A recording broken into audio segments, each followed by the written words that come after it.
ஆனால் திமுக ஆட்சியில் வறட்சி வந்ததா, வெள்ளம் வந்ததா, புயல் வந்ததா, கொரோனா வந்ததா? ஒன்றும் வரல.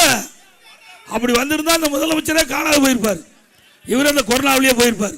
இன்னைக்கு மாலை சென்னையில் என்னை பற்றி என்ன சொல்லியிருக்கா தெரியுமா? திமுக ஆட்சியில் கொரோனா வந்துச்சா, வந்திருந்தா கொரோனாவில் இவரே போயிருப்பார். என்ன திமுக ஆட்சியில் வந்து தான் போயிருப்பேனா? இன்னைக்கு பழனிசாமி பேசியிருக்கிறார். பழனிசாமி அவர்களை, என் மரணத்தை பற்றி பேசுறீங்களே, மரணத்தை பார்த்து கலங்கக்கூடியவனும் பயப்படுகிறவனும் நான் அல்ல.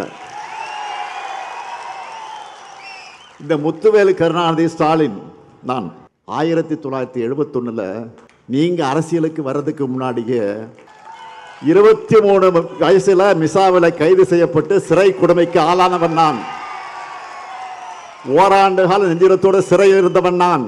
பொது வாழ்க்கையில் எல்லாத்தையும் எதிர்கொண்டுதான் ஆகணும்னு எனக்கு சிறைக்கு அனுப்பி வைத்தவர் என்னுடைய ஆறுவீர் தலைவர், என்னுடைய தலைவர், என்னுடைய தந்தை கலைஞர் அவர்கள்.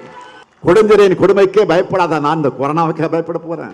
கொரோனா மேல எல்லாரும் பெரும் அச்சத்தில் இருந்தப்பவே அதுக்கான பிபிஇ கூட அணிஞ்சுக்கிட்டு கொரோனா வாழ்வுக்குள்ள போனவன் தான் இந்த ஸ்டாலின். இதுவரை யாருக்கும் சொல்லாத இப்ப சொல்றேன். இப்படி நான் கொரோனா வார்டுக்குள்ள போக போறேன்னு யாருக்கிட்டே முன்னாடி சொல்லலை. கலெக்டர் இருக்காரு, அமைச்சர்கள் இருக்காங்க, எம்எல்ஏக்கள் இருக்காங்க, பிஏ இருக்காரு, எல்லாம் இருக்காங்க. யார்கிட்டையும் சொல்லலை. இப்படி சொல்லாமல் போன காரணத்தில் என் மனைவி துர்காவதி இருக்காங்க பாருங்க, வருத்தப்பட்டு என்கிட்ட கோச்சிக்கிட்டு ஒரு வாரம் பேசவே இல்லை. சத்தியம். மக்களை காக்க எந்த அளவுக்கு துணிச்சலாக செல்லக்கூடியவன். அதுக்கெல்லாம் பயந்து நான் அரசியல் தலைவராக இல்லை.